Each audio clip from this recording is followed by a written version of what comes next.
Bismillahirrahmanirrahim. Qarab yoq. Jismlarimiz suyuqlik ichida harakatlanishadi.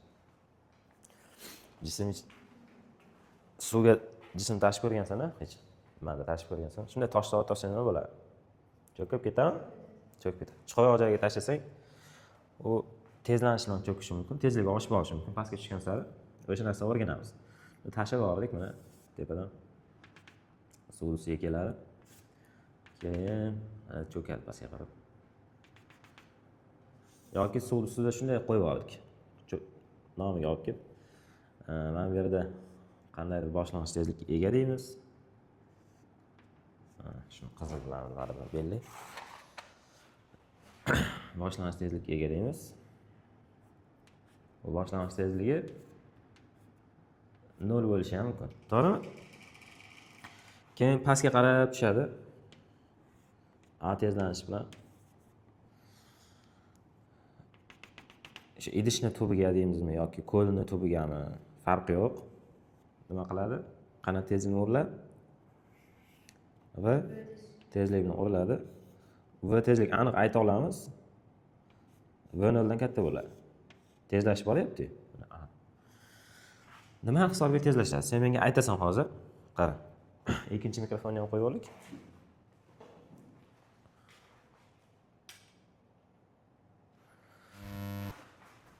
Qara. Jismga nechta kuch ta'sir qiladi? Pastga yo'nalgan kuchni ayt. Nomi nima uni? Oliy kuchi. Yuqoriga yo'nalgan kuchni ayt. Arximet kuch. Qara, bu pastga qarab cho'kishi uchun qaysi kuchdan katta bo'lishi kerak? Pastga qarab cho'kish uchun. Oliy kuch, arximet kuchi. Yasha. Pastga qarab tezlanish bilan cho'kishi uchun og'irlik kuchi arximet kuchidan nima bo'lishi kerak? Katta bo'lishi kerak. Tushunarli? Bu cho'kish sharti hisoblanadi. Tushuntira oldimmi? Eng asosiy shart hisoblanadi. Ana endi Newton ikkinchi qonuniga aytamiz. Jism massasini Newton ikkinchi qonuniga ko'ra aytamiz. Jism massasini tezlanishiga ko'paytmasi katta kuchdan kichik kuchni ayirmasi bo'ladi. Juda tezroq natijaga erishish uchun o'zi aslida vektor qilib yozib proyeksiyalashimiz kerak edi. Naqd vaqt ketkazib o'tirmaymiz. Mana shu yerdan jism tezlanishini aniqlasa bo'ladi. Yozib chiqamiz. MA PMJ minus arximet kuchi nima edi? Rho suyuqlik J V jismmi? V jismi.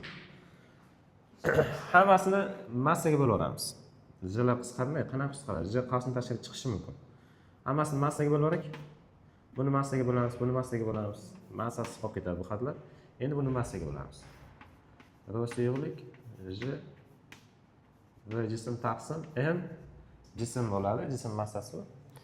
Endi zichlik formulasi. Jism zichligi jism massasini hajmiga nisbatimida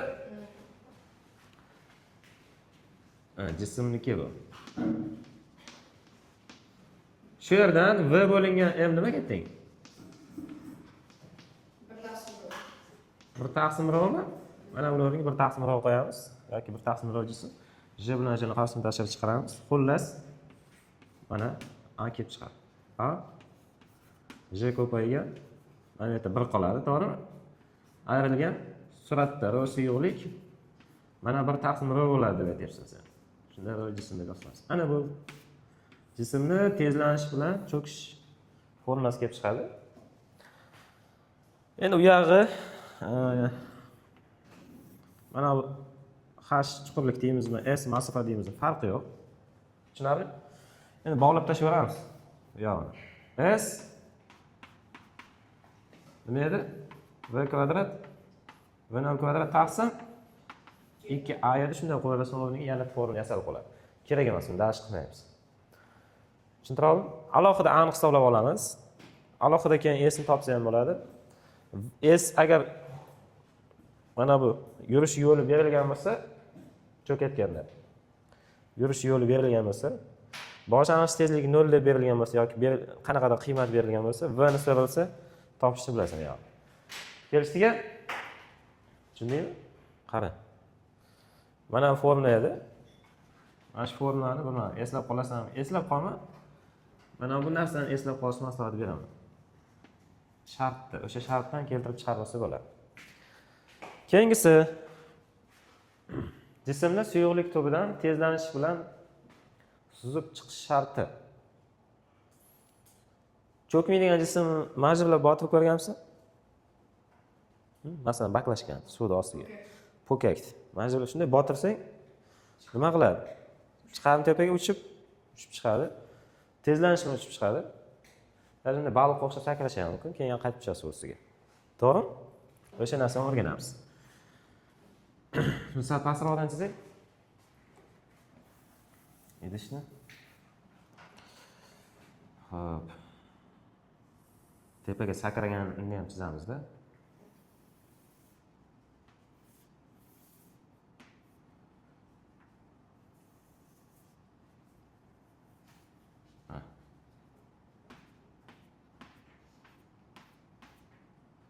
Xullas, suvning ichida po'kak nimadir, xullas cho'kmaydigan narsa, yog'ochdan farqi yo'q. Olamizda majburlab botiramiz qo'limiz bilan. Keyin qo'limizni shunday olib qo'ysak, yonga nima bo'ladi? Tepaga chiqish boshlaydimi? Tepaga chiqish boshlaydi. Boshida boshlang'ich tezligi 0 bo'ladi desak ham bo'ladi. Shunda bu tepaga chiqib ketyapti. Mana bu yerga kelganda, mana suv ustiga kelganda v tezligi bilan otilib chiqadi. Keyin yana dalsh harakat qilib, mana shu yergacha harakat qilishi mumkin. Endi hozir mana shu narsalarni o'rganamiz. Mana o'rtada ketayotganda, idishning o'rtasida ketadi. Plus A tezlanishni ketadi deb aytamiz. Yuqoriga qarab tezligini oshirib boradi. A tezlanishni ketadi. Ishla. Sizlarga mavzu o'tib berdim, ishlaylik. Pastga yo'naladi. Qanaqa kuch? M masal jismga harakat qilishi mobaynida qanaqa kuch yo'naladi? Og'irlik kuchi P mj. Yuqoriga yo'naladi? Arifmet kuchi. Endi menga ayt. Mana shu M masali jism A tezlanish bilan yuqoriga harakat qilishi uchun Arifmet kuchi, og'irlik kuchi. Yaxshi. Qaysi kuchdan? Arifmet kuchi og'irlik kuchidan katta bo'lishi kerak. Mana shu shart bajarilishi kerak. Shunda yuqoriga tezlanishni chiqadi deymiz. Ana Newton ikkinchi qonunni yozamiz. Jism massasini tezlanishni ko'paytmasi o'sha tezlanish yo'nalishidagi katta kuchdan kichkina kuchni ayirmasiga teng bo'ladi deb turib, endi bu yerda shu hisob qilib ketaversak, F arximet rho suyuqlik J v botgan bo'ladi. Endi botgan hajm to'liq jism hajmiga teng. To'liq jism hajmini mana jism hajmi minus bu mj. Buni hammasini m ga bo'larsak nima hosil bo'lar ekan? A teng rho suyuqlik J bu 1 taqsim v ni 1 taqsim rho ni beradi, to'g'rimi? Bu yerda hozir ko'rdik-ku. V bo'lingan m 1 taqsim rho jism beradi minus J bilan, endi J bilan J ni qasmini tashqari chiqarsa, shuni formula yasab qoladi. A teng nima bo'ladi? J rho suyuqlik taqsim rho jism minus 1 mana bu A bo'ladi. Buni teskarisi bo'lib qolar ekan. Teskarisi bo'lishining sababi mana og'irlik kuchini, arximet kuchini ayiryapmiz-da. Bu yerdan arximet kuchini, og'irlik kuchini ayirib teskarisiga ayirganimiz uchun javobim oxirgi natija ham teskari bo'ladi. Yana bu yerda mana shu formulani iloji boricha eslab qolishni maslahat beraman. Tezroq misol ishlash uchun eslab qolish kerak. Lekin ikkita uchta misolda mana bunaqa isbotlab chiqarish kerak. Kelishdiki, bunday isbotlab chiqargan ishlaganda. Endi u yog'i o'sha gap. Bu nima qiladi? Idishning chuqurligi S bo'lsa, S1 bo'lsa, shu S1 chuqurlikdan nima deysan? S1 chuqurlikdan A tezlanish bilan harakat qilib, tomog'im ovqatda A tezlanishini harakat qilib S1 chiqariladi. Boshlang'ich tezligi 0 ekan. V tezligida otilib chiqdi. Faqat A tezlanishini harakat qilib deb yozasan. Kelishdiki? Ana keyin qara nima qilasan. Sxemasi bormi bunaqa savollar? Bu yana dash tepaga harakat qiladi. Nima? S2 balandlikgacha harakat qiladi. S2 balandlikgacha harakat qildi degan nima degani? Keyingi tezligi masalan, bu tezlik deydigan bo'lsak, u 0 ga teng bo'ladi deymiz. Tepaga qanaqa harakat qiladi? Tezlanuvchi, sekinlanuvchi? Sekinlanuvchi. Qanaqa tezlanishni harakat qiladi? Havoga chiqsa. Pastga yo'nalgan tezlanish nima o'sha qiymat? Yasha. Erkin tushish tezlanishi bilan harakat qiladi. U pastga yo'nalgan bo'ladi. Qiymati 10 ga teng, hamma biladi. Shunda endi mana bu yerdan V ni yozishimiz mumkin. Yoki mana buni yozishimiz mumkin. S2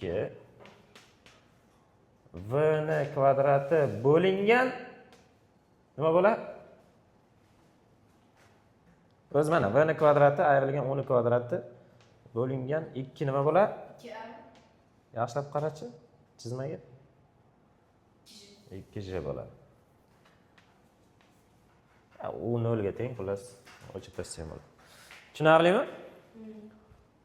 Kinematika bilan, o'sha kinematikadagi formulalar bilan ozgina misol murakkablashtirgan holatda berilishi mumkin. Atak ularni ham yetsa bo'ladi. Tushunarli? Tushunyapsanmi? Qara lekin ishlay olmasang. Qolganlarni yechib kelsin deb aytaman hali. Buni ko'pchilik mazasi yo'qkin kelmabdi. Xo'p. Mana shunaqa yuqoriga otilib chiqish masofasi, ya'ni qancha balandlikgacha otilib chiqadi deyish mumkin. Uni qanday topsa bo'ladi? Yerda V ni topsang, o'sha S2 kelib chiqadi. J bor-ku. To'g'rimi? Ammo yerda V kvadrat nima teng? Ha? V kvadrat. 2A S1 ga tengmi? Mana 2A S1 olib kelib qo'ysam o'rniga. A bo'lingan J ko'paygan S1 chiqadi. Kelishdikmi? Tushunarli?